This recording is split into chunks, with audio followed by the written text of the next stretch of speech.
The wedding dress felt like a shroud. Jessica Ade stood at the altar in borrowed white silk, her dark skin glowing against the fabric, her hands trembling as she clutched a bouquet of wilting roses. The church was packed with strangers, people her fiancé had insisted on inviting, people whose names she didn't know and whose eyes felt like judgment. The organ played the processional for the third time, and still Daniel hadn't arrived. The whispers started small, a ripple through the pews that grew into waves of speculation and pity. Jessica's chest tightened with each passing second, her heart hammering against her ribs like a trapped bird. She had given up everything for this moment, left her family in Lagos, moved to Seoul with nothing but hope and love for a man who promised her forever. And now, standing alone at the altar with mascara beginning to streak down her cheeks, she realized forever had an expiration date she hadn't been told about. That's when the doors burst open, not with her missing groom, but with something far more dangerous. Kang Min-ho entered like a storm made flesh, 6 feet of controlled violence in a black suit that cost more than most people's cars, his dark eyes scanning the room with predatory precision before landing on her. And in that moment, something ancient and possessive roared to life inside him, something that whispered mine with such absolute certainty that his entire world tilted on its axis. Welcome to K Fairy Tales Stories, besties. Please like, share, and subscribe. Jessica's legs nearly gave out when she saw him approaching. Kang Min-ho was legend in Seoul's underground, the kind of man mothers warned their daughters about, the kind of power that moved through shadows and left bodies in its wake. She'd seen him once before, 3 months ago at a charity gala Daniel had dragged her to, and the way his eyes had followed her across the room had made her skin burn and her pulse race in ways that terrified her. He'd looked at her like he was memorizing her, like he was already planning ways to possess her, and she'd spent the entire evening pretending she didn't notice while feeling his gaze like a physical touch. Now he was walking down the aisle toward her, and every person in that church held their breath. The priest stumbled backward. The guests shifted nervously, and Jessica stood frozen, caught between humiliation and something that felt dangerously like hope. He stopped directly in front of her, so close she could smell his cologne, expensive and dark and completely overwhelming. His hand lifted to her face, thumb brushing away a tear with devastating gentleness that contradicted everything she knew about him. "Your groom isn't coming." His voice was deep, accented, absolute. "He left you here to be humiliated in front of all these people." Jessica's throat closed. She couldn't speak, couldn't breathe, couldn't do anything but stare up at this terrifying man who was touching her face like she was something precious. "I know," she finally whispered. Min-ho's jaw tightened, something violent flickering in his eyes before he controlled it. "Then you have a choice. You can walk out of here alone, or you can leave with me. Either way, that man doesn't deserve you. He doesn't deserve to breathe the same air as you." The words should have scared her. Instead, they made something inside her chest crack open, made her want things she had no right wanting from a man like him. "What are you saying?" "I'm saying if he's fool enough to abandon you, then I'm taking what he threw away." His hand slid from her face to her hand, his fingers lacing with hers with shocking intimacy. "I'm saying you're mine now, Jessica Ade. And I don't let go of what belongs to me." Church erupted in chaos. People gasped, someone screamed, the priest started stammering about sacred vows and proper procedures. But Min-ho ignored all of it, his entire focus on Jessica like she was the only person in the world who mattered. "Say yes." His voice dropped lower, became almost pleading beneath the command. "Say yes and I'll give you everything he promised and more. I'll worship you the way you deserve. I'll burn down anyone who tries to hurt you. Just say yes." Jessica knew this was insane. Knew accepting would mean stepping into a world of violence and danger. Knew this man was everything she should run from. But standing there in her wedding dress, abandoned and humiliated, with Min-ho looking at her like she was salvation itself, she found herself nodding. "Yes," she heard herself whisper. "Yes." The word had barely left her lips when Min-ho swept her into his arms, lifting her effortlessly despite the layers of silk and tulle. The bouquet fell from her hands, roses scattering across the marble floor as he carried her down the aisle. His men materialized from nowhere, forming a protective wall around them as they exited the church into the bright Seoul afternoon. A black Mercedes waited at the curb, door already open, and Min-ho placed her inside with surprising care before sliding in beside her. The door closed, sealing them in leather and silence. Jessica's heart hammered as the car pulled away from the church, from her failed wedding, from the life she'd planned. What just happened? Minho's hand found hers again, his thumb tracing patterns on her palm that made her shiver. I claimed you. In front of everyone who matters in soul, I made you mine. His eyes met hers, dark and intense and absolutely certain. No one will question it. No one will dare. But I don't even know you. You know I'm dangerous. You know I'm powerful. You know I want you more than I've ever wanted anything. His hand tightened on hers. That's enough to start. Jessica should have been terrified, should have demanded he take her home, should have run the moment they stopped at a traffic light. Instead, she found herself leaning closer, drawn by the heat radiating from him, by the way he looked at her like she was something rare and precious. Why? The question came out barely above a whisper. Why did you do this? Minho was quiet for a long moment, his gaze intense enough to burn. 3 months ago, I saw you at a gala. You were wearing gold, laughing at something your fiancé said, and I felt something I'd never felt before. Like my chest was cracking open. Like I'd been walking through life half asleep and you woke me up. He paused, jaw tight. I had you investigated that night. Found out everything about you. Your family in Lagos, your design degree, how you gave up your job to move here for a man who didn't appreciate what he had. I've been watching you ever since, waiting for him to make the mistake I knew he'd make. And when he left you at that altar today, I knew fate was giving me exactly one chance to make you mine. The confession should have terrified her. Instead, it made her pulse race, made her skin flush hot. You've been watching me for 3 months? Every day. His honesty was brutal. I know you sketch in the park on Tuesdays. I know you prefer tea to coffee but add too much honey. I know you cry sometimes late at night when you think no one can hear, and I've wanted to break down your door every single time to find out what makes you sad so I can destroy it. Jessica's breath caught. That's stalking. That's obsession, he corrected, his hand sliding up her arm in a touch that made her shiver. That's what happens when a man like me sees something he needs to survive. And I need you, Jessica. I've needed you since the moment I saw you. The car pulled up to a building in Gangnam, all glass and steel and obvious wealth. Minho's building, she realized. His territory. He helped her from the car, his hand on her lower back possessive and warm, and guided her through a private entrance to an elevator that required a keycard. The penthouse was stunning, floor-to-ceiling windows overlooking Seoul, minimalist furniture that screamed expensive taste, art on the walls that belonged in museums. But Jessica barely noticed, too aware of Minho behind her, too conscious of how alone they were, too overwhelmed by everything that had happened in the last hour. I should call my family. Minho moved to the bar, poured 2 glasses of whiskey. Tell them what? That your fiancé abandoned you, or that I claimed you. Both, she said, accepting the glass with shaking hands. Neither, I don't know, drink. His voice was gentle but firm. Then we'll figure out what comes next. Jessica drank, the whiskey burning down her throat, warming her from the inside. What does come next? I assume you don't actually expect me to just move in here and play house with a mafia boss I barely know. Minho's smile was sharp. I expect you to let me take care of you. I expect you to accept that you're under my protection now. And I expect you to stop fighting what's between us. There's nothing between us except your obsession. Liar. He crossed to her in 2 strides, backing her against the window, his hands framing her face. You felt it 3 months ago at that gala. I saw the way you looked at me when you thought no one was watching.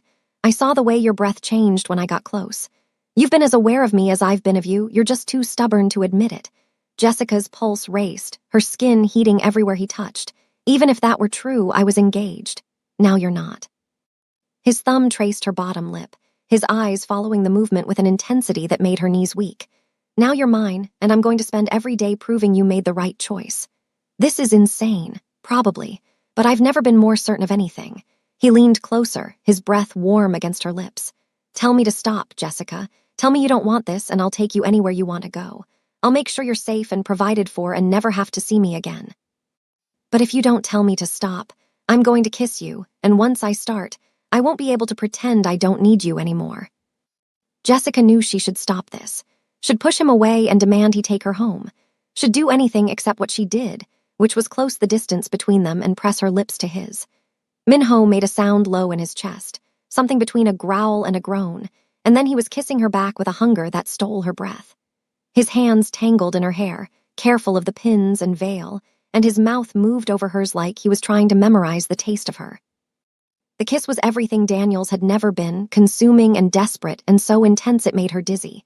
When they finally broke apart, both breathing hard, Minho rested his forehead against hers. Mine, he whispered, the word fierce and possessive. Say it.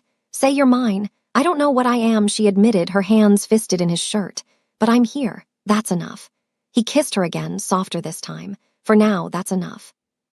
The next morning, Jessica woke in a guest room she barely remembered being led to, still wearing her wedding dress, her makeup smeared and her hair a mess.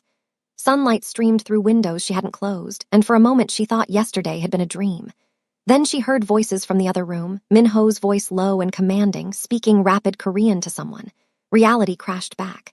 She'd left her wedding with a Mafia boss. She'd kissed him. She'd agreed to stay with him. She was officially insane. Jessica found a bathroom attached to the guest room, stripped out of the wedding dress with shaking hands, and stood under the shower until the water ran cold. When she emerged wrapped in a towel, she found clothes laid out on the bed, designer labels in exactly her size. More evidence of Minho's obsessive preparation. The jeans fit perfectly. So did the silk blouse. Even the undergarments were correct, which should have creeped her out but instead made her feel seen in a way that was dangerously addictive. She found Minho in the kitchen, cooking breakfast in rolled-up sleeves that revealed forearms marked with tattoos she hadn't noticed yesterday. You cook, she couldn't keep the surprise from her voice. Minho glanced over his shoulder, his eyes warming when he saw her. I do many things that might surprise you. He plated eggs and rice with professional efficiency. Sit, eat, we need to talk. Jessica sat at the marble island, accepting the plate and chopsticks. About what happens now. Minho leaned against the counter across from her, his own breakfast untouched. You can't go back to the apartment you shared with him. He's already cleaned it out, took anything of value, left your things in boxes in the hallway like garbage. Heat flooded Jessica's face, humiliation and rage warring in her chest. How do you know that? Because I have people watching everything connected to you. His honesty was brutal. Your ex-fiancé is a coward and a fool, but he's also vindictive. He's already spreading rumors about why he left, painting you as demanding and difficult, trying to salvage his reputation at your expense. Jessica's hands clenched into fists. Of course he is. Minho moved closer, his hand covering hers. I can make him stop. One word from me and he'll disappear from Seoul entirely, never to bother you again. No, the word came out sharp. I don't want you to hurt him. I don't want to owe you that. You don't owe me anything. His thumb stroked her knuckles. I'm not keeping score, Jessica. I'm protecting what's mine. I'm not yours, she said, but the words lacked conviction. Not yet, he agreed, his eyes intense. But you will be. Give me time to prove it. That afternoon, Minho had to leave for business he wouldn't elaborate on, leaving Jessica alone in the penthouse with instructions not to leave and a phone number to call if she needed anything. She spent hours exploring, finding a library filled with books in Korean and English, a gym that looked professional, and a studio space that took her breath away. Floor-to-ceiling windows, north light, empty canvases stacked against the walls, every art supply she could imagine already organized and waiting. He'd made her a studio, in his home, without even asking if she wanted one. Jessica sank onto the window seat, overwhelmed by the gesture, by what it meant. Minho had been watching her for 3 months, learning her, preparing for the moment he could make her his. It should have terrified her. Instead, it made her chest ache with something that felt dangerously like longing. Her phone buzzed, a message from an unknown number.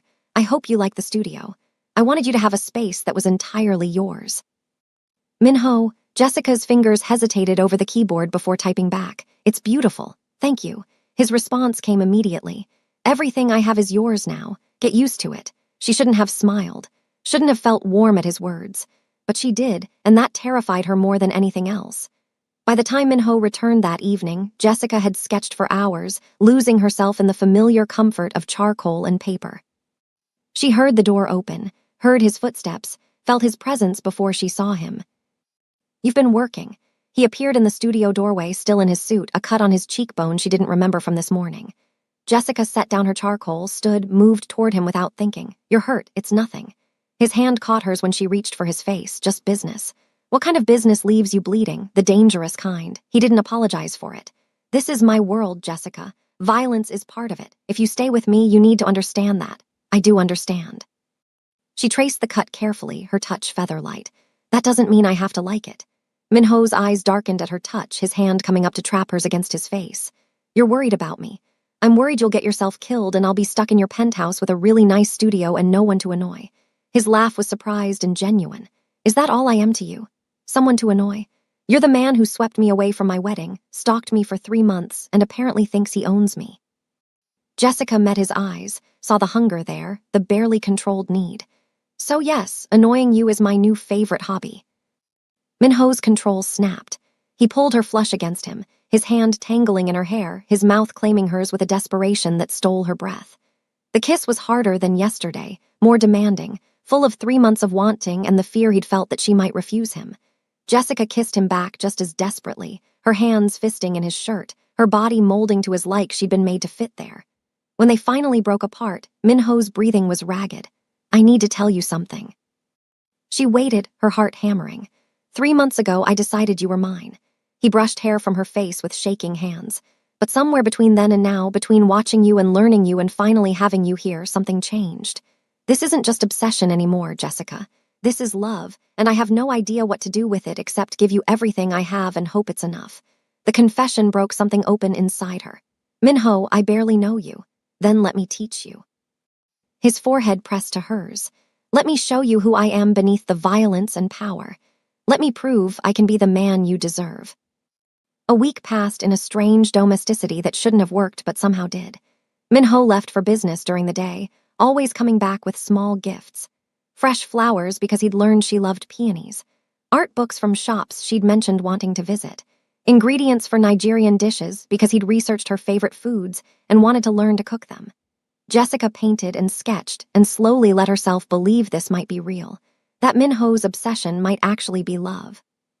That maybe, just maybe, she could have something beautiful with a dangerous man. On the 8th day, Minho took her to dinner at an exclusive restaurant in Gangnam, the kind of place that required reservations months in advance and had more staff than tables. Jessica wore a dress he'd had made for her, deep emerald that made her skin glow, and she felt beautiful in a way Daniel had never made her feel. Minho couldn't stop looking at her, his hand possessive on her lower back as they were led to a private room. You're starring, she said, settling into her seat. I can't help it. His eyes devoured her. You're the most beautiful thing I've ever seen. Jessica flushed, unused to such blatant admiration. You're biased, completely. He reached across the table, took her hand, but that doesn't make it less true. They were halfway through dinner when it happened. A woman approached their table, beautiful and Korean and clearly shocked to see Minho with someone. Minho, her voice was sharp. Who is this? Jessica tensed, recognizing the tone if not the woman. An ex, maybe, or someone who thought she had claimed to him. This is Jessica, Minho said calmly, his hand tightening on Jessica's. My woman. The woman's eyes widened, then narrowed. Your woman? Since when do you have a woman? Since I decided she was mine. Minho's voice carried a warning, and since she agreed to stay. Now if you'll excuse us, we're having dinner. The woman's face flushed with anger. You can't be serious, her. She's not even Korean. She's not even suitable for someone like you. Minho stood slowly, his entire demeanor shifting from relaxed to deadly in a heartbeat. Jessica's breath caught at the transformation, at how quickly he could become something terrifying. Careful, he said softly, the word dripping with menace. You're talking about the woman I love. Choose your next words very carefully. The woman paled, mumbled an apology, and fled. Minho sat back down, his hand finding Jessica's immediately. I'm sorry you had to hear that. Jessica's chest was tight, her eyes burning. You called me the woman you love. I did.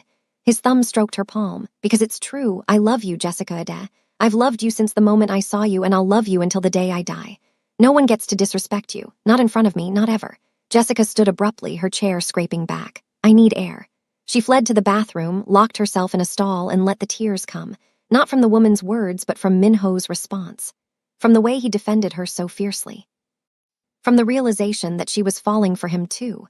Falling for a dangerous man who loved her with terrifying intensity. When she finally composed herself and returned to the table, Minho stood immediately, his eyes searching her face. Are you all right? No. She sat, met his eyes. I'm not all right because I'm falling in love with you too, and I don't know what to do with that. Minho's expression transformed, something fierce and possessive and triumphant blazing in his eyes. Say it again. I'm falling in love with you. The words were easier the second time. I'm falling in love with you, Kang Minho, and it terrifies me. Good. He pulled her from her chair into his lap, ignoring the staff, ignoring propriety. Be terrified with me, because I'm terrified too. Terrified I'll mess this up. Terrified I'll lose you. Terrified that you'll wake up one day and realize you deserve better than a man with blood on his hands. He cupped her face. "But I'm not letting you go, ever." Jessica kissed him, deep and desperate, tasting his promise. "Then don't." 2 weeks after the wedding that wasn't, Jessica's life had transformed into something unrecognizable. She painted in Minho's studio during the days, sold 3 pieces through a gallery connection he'd made for her, started building the career she'd abandoned for Daniel. Minho came home every evening, sometimes bleeding, always intense, and they'd have dinner and talk and slowly learn each other in ways that went deeper than obsession. But there were complications. Minho's business was dangerous, involved people who didn't appreciate his sudden distraction. And Jessica's presence in his life had made her a target she didn't fully understand yet. The night everything changed started innocently enough. Minho was later than usual, and Jessica was curled up on the couch reading when her phone rang. Unknown number. "Hello, Jessica Ade." The voice was male, Korean accented, cold. "Yes, who is this?" "Someone who wants to give you a message for Minho. Tell him that taking you was a mistake. Tell him that he should have kept his obsessions private. Tell him that now everyone knows his weakness, and weaknesses can be exploited." The line went dead.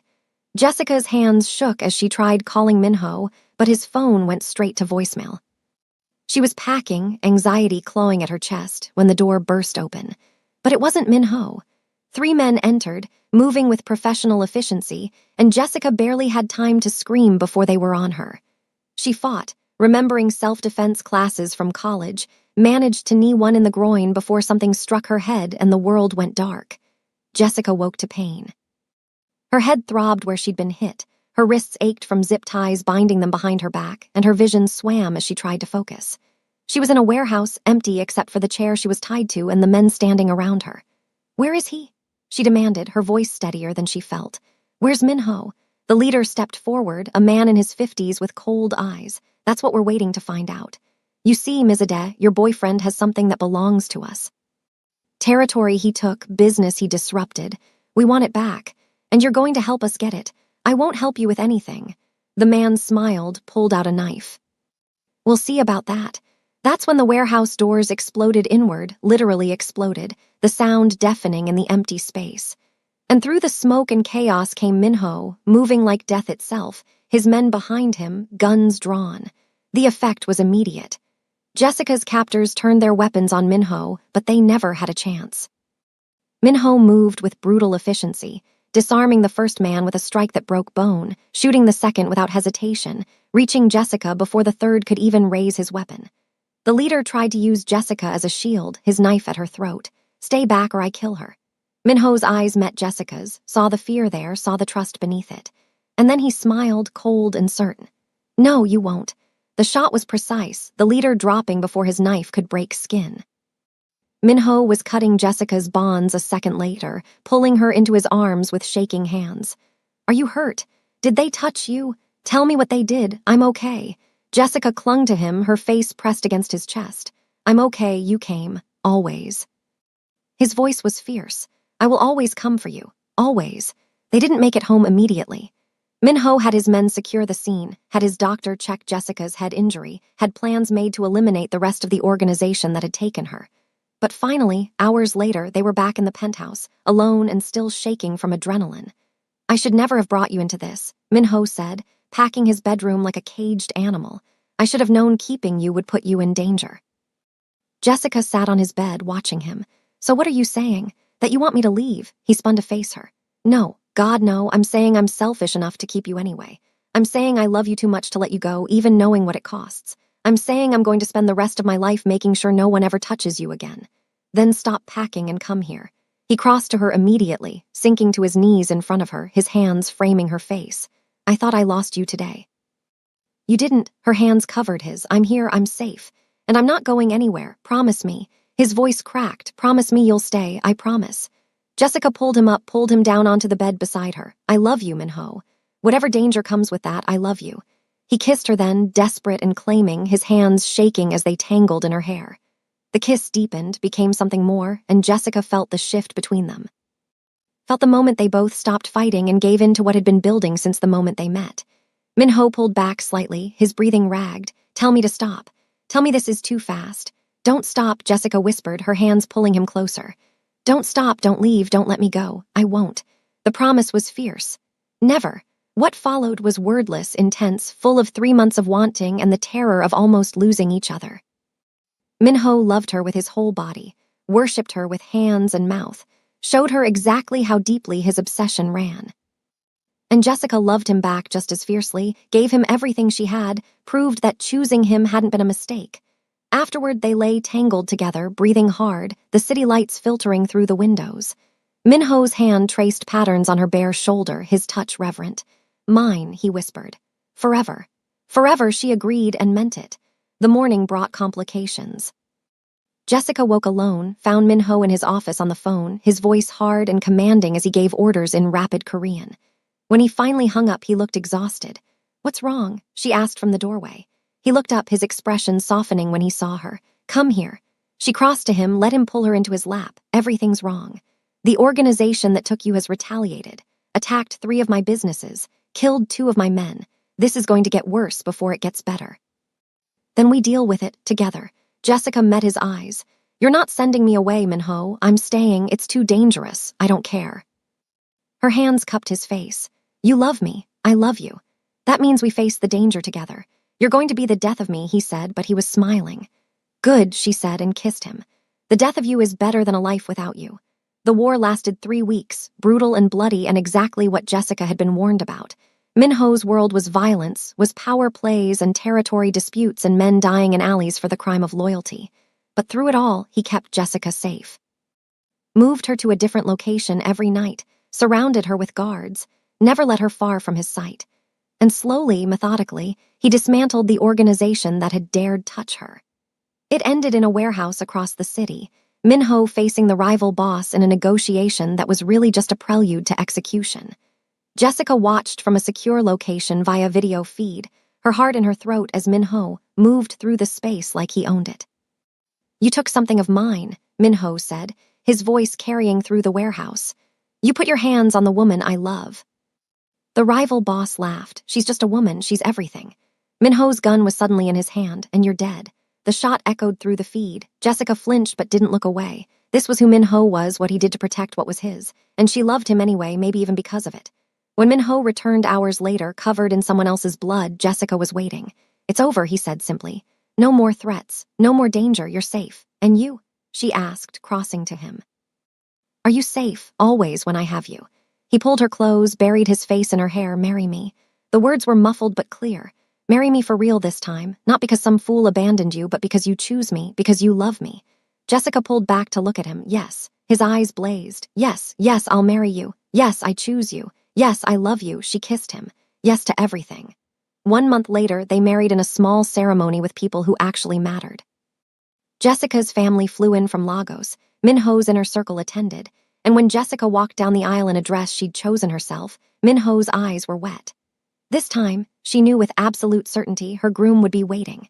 And he was standing at the altar in a perfectly tailored suit, looking at her like she was his entire world. Because she was and he was hers, and together they'd built something beautiful from the wreckage of her worst day. The ceremony was simple. The promises were absolute. And when Minho kissed his bride, it felt like coming home. 6 months later, Jessica stood in their bedroom, a pregnancy test in her shaking hands, 2 pink lines that changed everything. Minho found her there, took one look at her face, and knew. "We're pregnant." His voice was awed. "We're pregnant," she confirmed, and watched his face transform with joy so pure it took her breath away. He swept her into his arms, spun her carefully, laughed like she'd given him the world. Because she had, and he'd given her one in return. And together they were building a future that started with a failed wedding and ended with forever. The penthouse had transformed over 6 months of marriage into something that felt like home. Jessica's paintings covered the walls, splashes of color against Minho's minimalist aesthetic. Her books crowded his shelves. Her laughter filled spaces that had been silent for years. And now, with her hand pressed against her still flat stomach, she was giving him something he'd never dared hope for. A family. Minho knelt in front of her, his hands covering hers on her abdomen, his forehead pressed against the place where their child grew. "Thank you," he whispered, his voice thick with emotion. "Thank you for choosing me, for staying, for giving me this."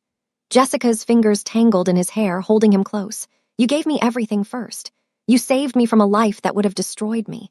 You loved me when I didn't know how to love myself. This baby is ours, Minho." Hours to love and protect and raise together. He looked up at her, tears tracking down his face without shame. I'm going to be a father. The wonder in his voice made her chest ache. You're going to be an amazing father, she said, pulling him up to kiss him softly. Our child is so lucky to have you. The pregnancy announcement to their families came the following week. Jessica's mother cried happy tears over video call, already planning to visit for the birth. Minho's inner circle, the men who'd become like brothers, celebrated with champagne and genuine joy. But with the joy came renewed danger.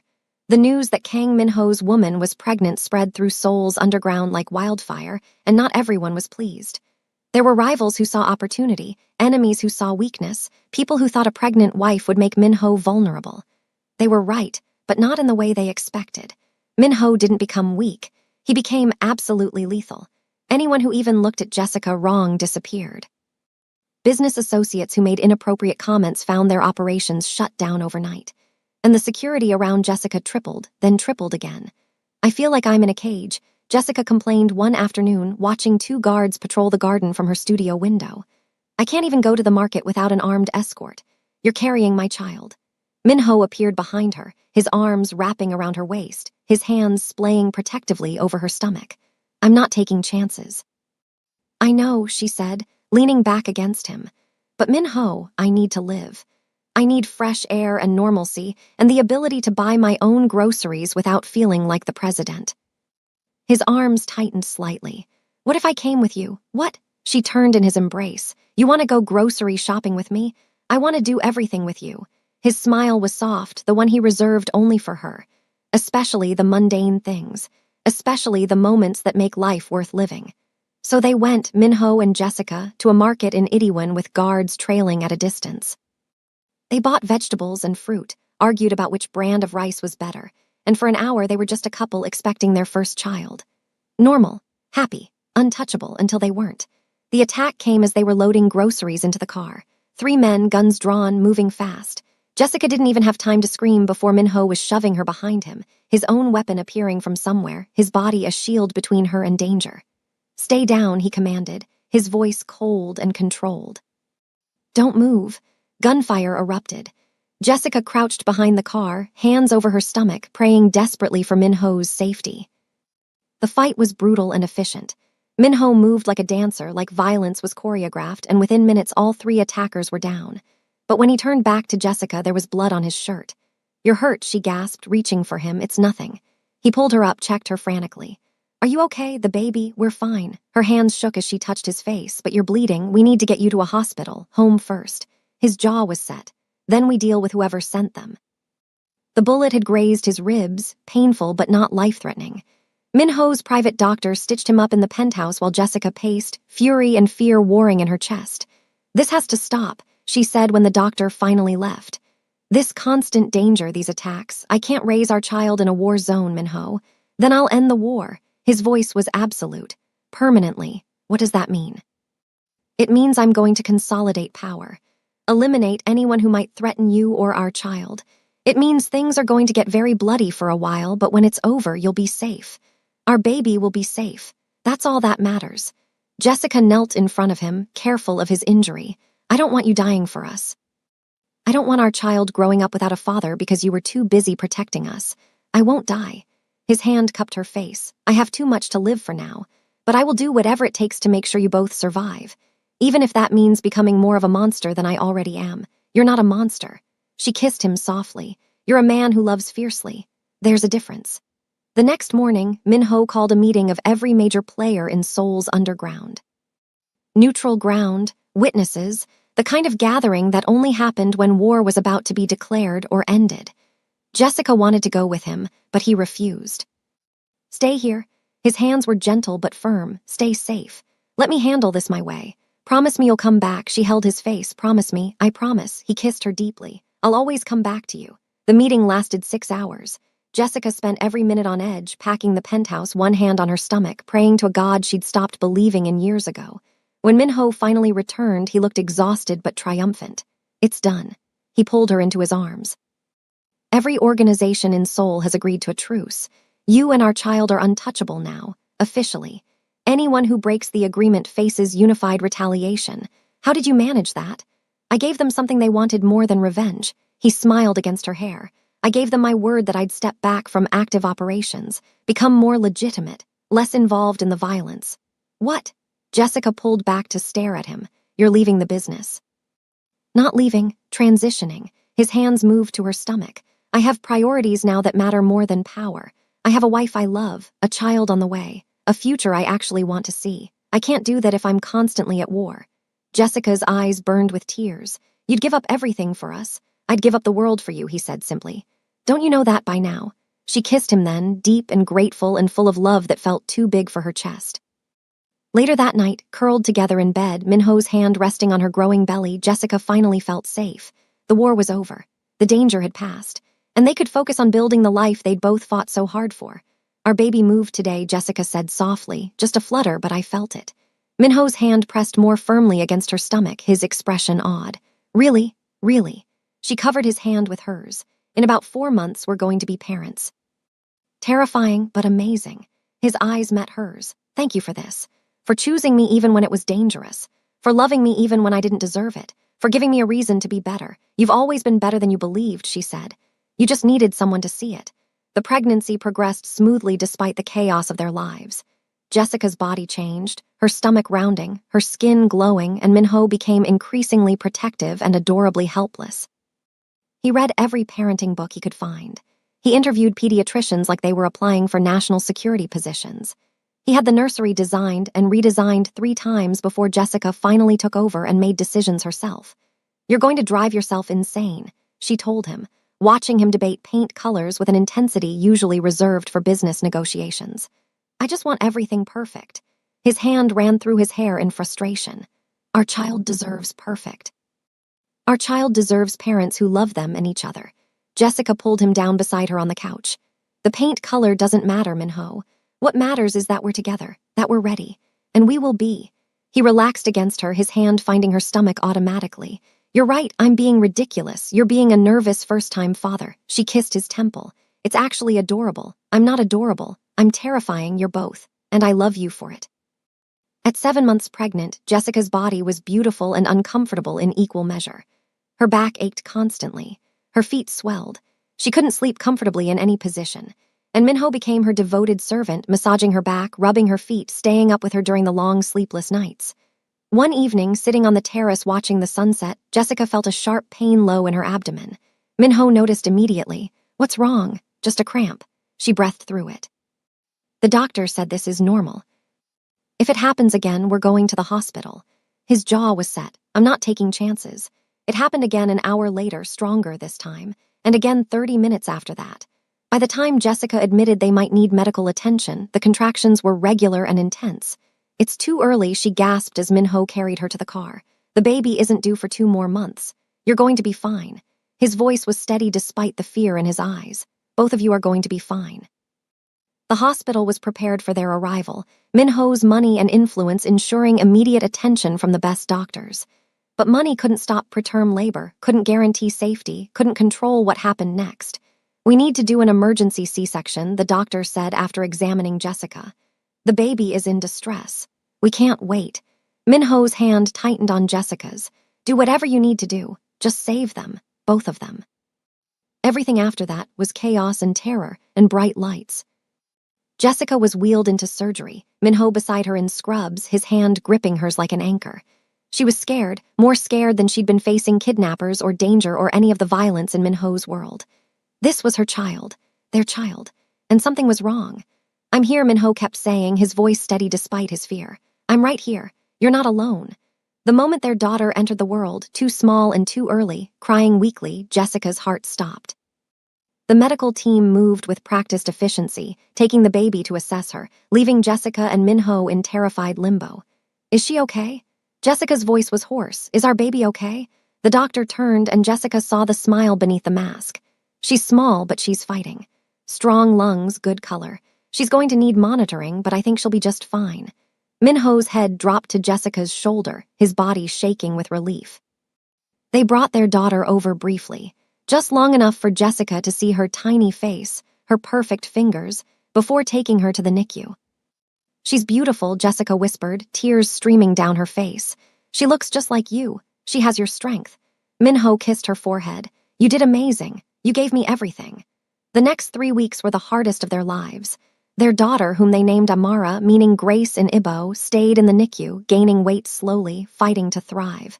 Jessica and Minho barely left the hospital, taking turns sitting beside her incubator, talking to her, willing her to grow stronger. Minho read to her from his phone, business reports and news articles, and eventually children's books when Jessica pointed out their daughter might prefer actual stories. He sang to her in Korean, old lullabies his own mother had sung before she died. And he made promises. I'm going to give you the world, he told Amara, his finger carefully stroking her tiny hand. You and your mother are my everything. You're going to grow up safe and loved, and you're never going to doubt your worth. I swear it. Jessica watched him from the doorway, her heart so full it ached. He was going to be an incredible father. Finally, after what felt like an eternity, the doctors cleared Amara to go home. She was still small, still needed careful monitoring, but she was healthy and strong and ready to leave the hospital. Minho carried her out like she was made of glass, Jessica beside him, both of them exhausted and terrified and absolutely in love. Bringing Amara home transformed everything. The penthouse that had been a bachelor pad became a home. The man who'd been Seoul's most dangerous criminal became a father who changed diapers and paced the floors at 3 a.m. and sang lullabies off-key. And Jessica, who'd once stood at an altar alone and humiliated, found herself part of a family she'd never imagined possible. One evening, when Amara was 2 months old and finally sleeping through the night, Minho found Jessica in the nursery, watching their daughter sleep. What are you thinking about? He wrapped his arms around her from behind. I'm thinking about how different my life could have been. She leaned back against him. If Daniel had shown up to that wedding, if you hadn't been there, I'd be married to the wrong man, living the wrong life, missing all of this. Fate brought you to me. His lips brushed her temple. Everything else was just noise. Do you believe in fate? She turned in his arms. I believe in choice. I believe you chose me when you could have walked away. I believe I chose you when every logical thought said I shouldn't. I believe we chose each other and built something beautiful from the wreckage. Then I believe in that too. He kissed her softly. Thank you for choosing me, Jessica, for giving me a family, for making me want to be more than I was. You've always been more. She touched his face. You just needed someone to believe in you. 6 months later, with Amara growing and thriving, Minho took Jessica back to the church where it all began. The same church, the same altar, but this time for renewal vows they chose together. I wanted to replace your worst memory with your best, he explained, standing where he'd first claimed her. I wanted you to stand in this spot and remember love instead of abandonment. Jessica's eyes burned with tears. You've already given me more than I dreamed possible. Then let me give you one more thing. He got down on one knee, even though they were already married, even though she was already his. Let me give you forever properly this time, with vows we both chose, with promises we both mean. Jessica, will you marry me again? Yes, she whispered, pulling him up to kiss him. Yes, 1,000 times yes. They renewed their vows with Amara in attendance, their families present, their love absolute. And when the priest pronounced them husband and wife again, Minho kissed Jessica like it was the first time and the last time and every time in between. Later, at home with Amara sleeping peacefully in her crib, Minho and Jessica stood on their terrace watching Seoul sparkle below. A year ago, I was standing at an altar being humiliated. Jessica's voice was soft. And look at us now. Minho pulled her closer. A year ago, I was a man who knew only violence and power. And then you walked into my life and taught me how to be human again. We saved each other. She turned in his arms. We chose each other. And we're going to keep choosing each other every day for the rest of our lives. Forever, he agreed, kissing her. For always. The next morning brought new beginnings. Minho had officially transitioned to legitimate business, using his connections and wealth to build an empire that didn't require bloodshed. Jessica's art career flourished, her paintings in galleries across Seoul and beyond, her reputation growing. And Amara, their miracle baby, grew into a happy, healthy child who had her mother's beauty and her father's intensity. 2 years after that altar moment, Jessica stood in the same church again, this time for Amara's dedication ceremony. She watched Minho hold their daughter with infinite gentleness, watched him promise to love and protect her always, and her heart was so full it almost hurt. After the ceremony, as they prepared to leave, Minho stopped her at the altar. Remember standing here? How could I forget? She smiled. You swept in like you owned the world and claimed me in front of everyone. I did own the world. His eyes were warm, but I gave it all up for you. Best trade I ever made. Best choice we ever made, she corrected. Together, always together. They left the church hand in hand, Amara between them, and Jessica realized that fairy tales didn't always start with once upon a time. Sometimes they started with a failed wedding and a dangerous man, and a choice to love against all logic. Sometimes they started with abandonment and ended with forever.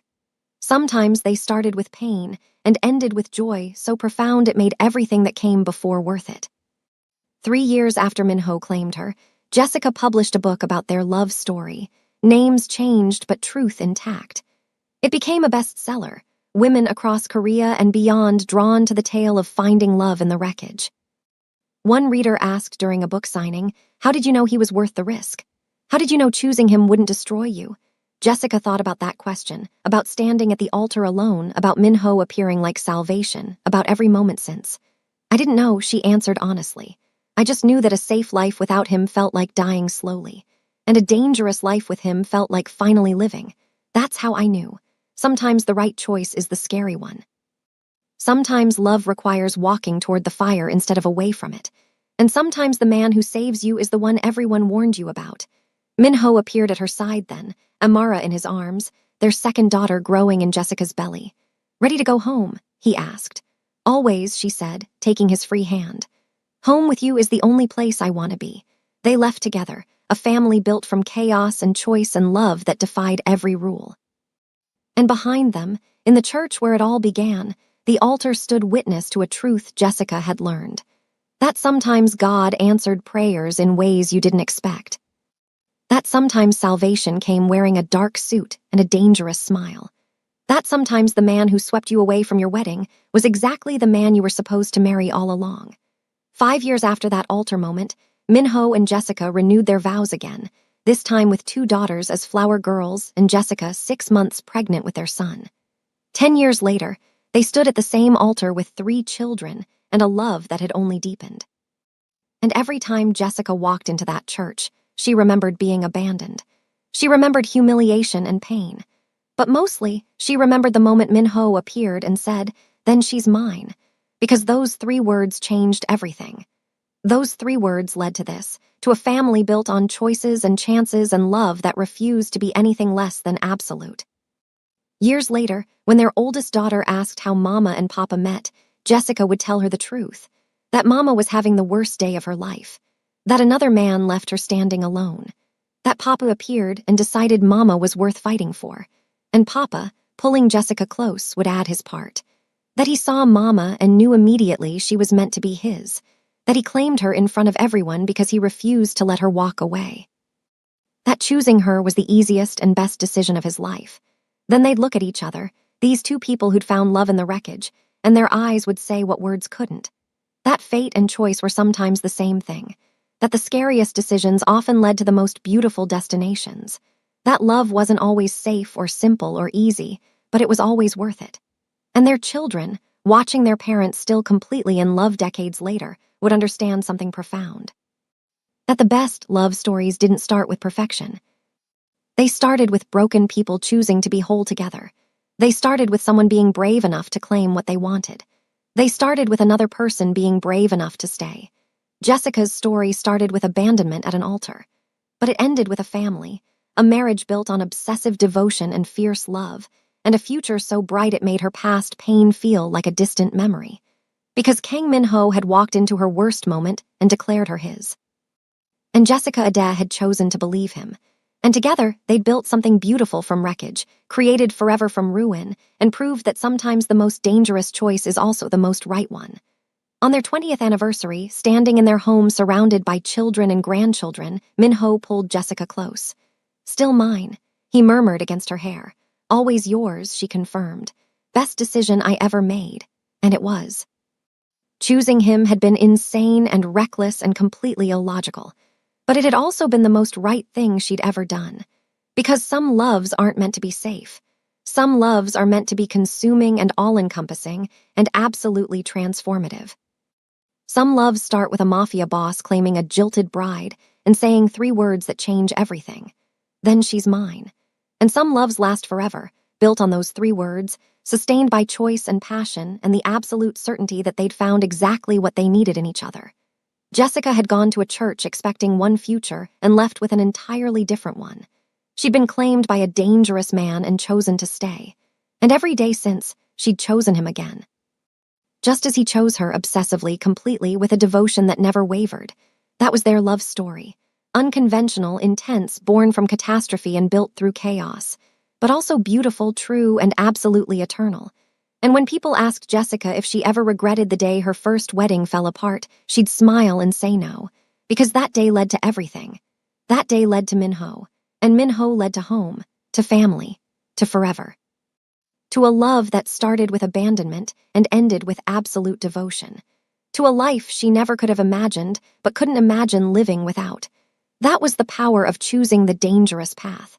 Of saying yes when logic screamed no. Of believing that sometimes the man who claims you is exactly the man you were meant to find. Jessica Ade had been abandoned at an altar, and Kang Minho had decided that made her his. And somehow, impossibly, perfectly, that had been exactly right. The end of one story, the beginning of forever. The proof that sometimes love doesn't ask permission. It just claims what it wants and refuses to let go. And if you're very lucky, what love claims is exactly what you needed all along. If you enjoyed Jessica and Minho's story of obsessive love born from catastrophe, please like this video, share it with someone who loves intense romance, and subscribe to K Fairy Tales stories for more dark, addictive love stories where powerful men fall completely for the women who change their worlds. Drop a comment telling us what you loved most about their journey, and we'll see you in the next story, besties.